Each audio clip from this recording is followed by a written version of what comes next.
दोस्तों, जीवन की बागडोर आपके हाथ में है। भाग्य ने जहां छोड़ दिया वहीं रह गए और कहने लगे कि हम क्या करें। किस्मत साथ नहीं देती, सभी हमारे खिलाफ हैं, प्रतिद्वंदिता पर तुले हैं। जमाना बहुत बुरा आ चुका है। यह मानव की अज्ञानता के धोतक पुरुषार्थहीन विचार हैं जिन्होंने अनेक जीवन बिगाड़े हैं। मनुष्य भाग्य के हाथ की कठपुतली है, खिलौना है, वह मिट्टी है जिसे समय असमय यूं ही मसल डाला जा सकता है। ये भाव अज्ञान, मोह एवं कायरता के प्रतीक हैं। दोस्तों, अपने अंतःकरण में जीवन के बीज बो तथा साहस, पुरुषार्थ, सत्संकल्पों के पौधों को जल से सींचकर फलित पुष्पित करो। साथ ही अकर्मण्यता की घास फूस को काट छांट कर उखाड़ फेंको। उमंग उल्लास की वायु की हिलोरें उड़ाओ। आप अपने भाग्य के स्वयं निर्माता हैं। स्वयं जीवन को उन्नत या अवनत कर सकते हैं। जब आप सुख, संतोष और सुख आपके मुखमंडल पर छलक उठता है, जब आप दुखी एकांत रहते हैं, तो जीवन वृत्ति मुरझा जाता है और शक्ति का हास हो जाता है। शक्ति की, प्रेम की, बल और पौरुष की बात सोचिए। संसार के श्रेष्ठ वीर पुरुष की तरह स्वयं परिस्थितियों का निर्माण कीजिए। अपनी दरिद्रता, न्यूनता, कमजोरी को दूर करने की सामर्थ्य आप में है। बस केवल आंतरिक शक्ति प्राप्त कीजिए। पुरुषार्थ और कर्म का संबंध हमारे जीवन में बहुत महत्वपूर्ण होता है। यह दो ऐसे प्रमुख तत्व हैं जो हमें सफलता की ओर ले जाते हैं और हमें अपने लक्ष्यों की प्राप्ति में सहायता प्रदान करते हैं। जीवन की बागडोर तो हमारे हाथ में होती है, लेकिन पुरुषार्थ और कर्म हमें इस बागडोर को संभालने में सक्षम बनाते हैं। दोस्तों, इस वीडियो में हम पुरुषार्थ के बारे में विस्तृत रूप से चर्चा करेंगे और यह समझेंगे कि कर्म कैसे हमारे कार्यों को सफल बनाता है। पुरुषार्थ क्या है? पुरुषार्थ एक संस्कृत शब्द है जिसका अर्थ होता है पुरुष का प्रयास या मेहनत।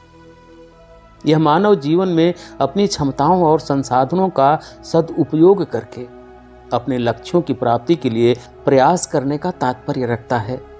पुरुषार्थ जीवन में एक उच्चतम मूल्य होता है जो हमें सक्षम बनाता है कि हम अपने जीवन को संयमित रखें, अवसरों का उपयोग करें और सचेत रहें ताकि हम अपने लक्ष्यों की प्राप्ति में सफल हो सकें। पुरुषार्थ का तत्व: संयमित मनोवृत्ति। सफलता के लिए हमें अपने मन को संयमित रखना चाहिए। हमें अपनी इच्छाओं और मनोभावों का नियंत्रण करना चाहिए और सकारात्मक सोच को प्राथमिकता देनी चाहिए। संयमित मनोवृत्ति हमें स्वास्थ्य, स्थिरता और धैर्य प्रदान करती है जो सफलता के मार्ग में महत्वपूर्ण है। उच्च स्तर का क्षमता विकास। पुरुषार्थ का महत्वपूर्ण तत्व है क्षमता विकास। हमें अपनी क्षमताओं को अस्थायी रूप से विकसित करना चाहिए। इसके लिए हमें नए कौशलों का अभ्यास करना, ज्ञान का अद्यतन करना और स्वयं को सुधारने के लिए समय निकालना चाहिए। क्षमता विकास हमें नए और चुनौतीपूर्ण कार्यों को संपन्न करने की क्षमता प्रदान करता है। पुरुषार्थ में अद्यतन और निरंतर प्रयास महत्वपूर्ण हैं। हमें अपने लक्ष्यों की प्राप्ति के लिए समर्पित रहना चाहिए। विपरीतताओं के बावजूद आगे बढ़ने की क्षमता रखनी चाहिए और सफलता के लिए कठिनाइयों का सामना करना चाहिए। संघर्षों और विफलताओं को अवसर के रूप में देखना चाहिए और प्रयासों को सुधारने के लिए नए तरीकों का प्रयोग करना चाहिए। सफलता के लिए हमें एक योजना बनाने और उद्देश्यों को निर्धारित करने की आवश्यकता होती है। हमें ज्ञान, संसाधन और समय के आधार पर अपने कार्यों की योजना बनानी चाहिए।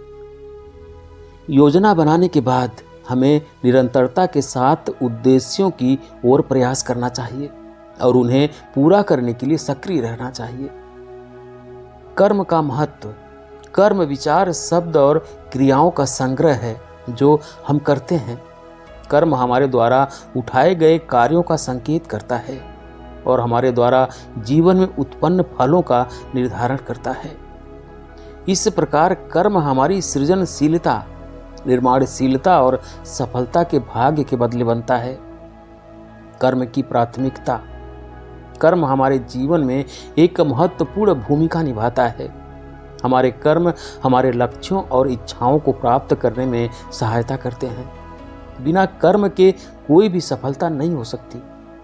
हमें अपने कार्यों पर नियंत्रण रखना चाहिए, जो हमारे उद्देश्यों के साथ मेल खाना चाहिए। कर्म का निर्धारण।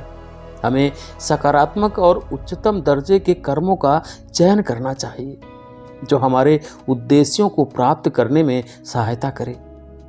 कर्म को उच्चतम मूल्य और महत्व देना चाहिए और उन कार्यों से बचना चाहिए जो हमें प्रगति से रोकते हैं।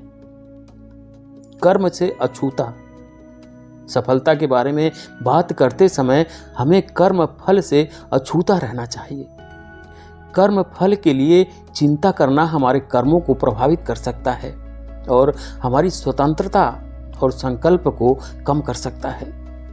हमें सिर्फ अपने कर्मों पर काम करना चाहिए और परिणामों को ईश्वर की इच्छा मानकर स्वीकार करना चाहिए। समर्पण और उद्धारण। कर्म की सफलता के लिए हमें समर्पण और उद्धारण की आवश्यकता होती है। हमें अपने कर्मों को सही संदर्भ में स्वीकारना चाहिए, उन्हें पूरी ईमानदारी से करना चाहिए और सफलता के लिए आवश्यक संसाधनों को संयमित और योग रूप से उपयोग करना चाहिए। इस प्रकार पुरुषार्थ और कर्म हमारे कार्यों को सफल बनाने के लिए महत्वपूर्ण हैं।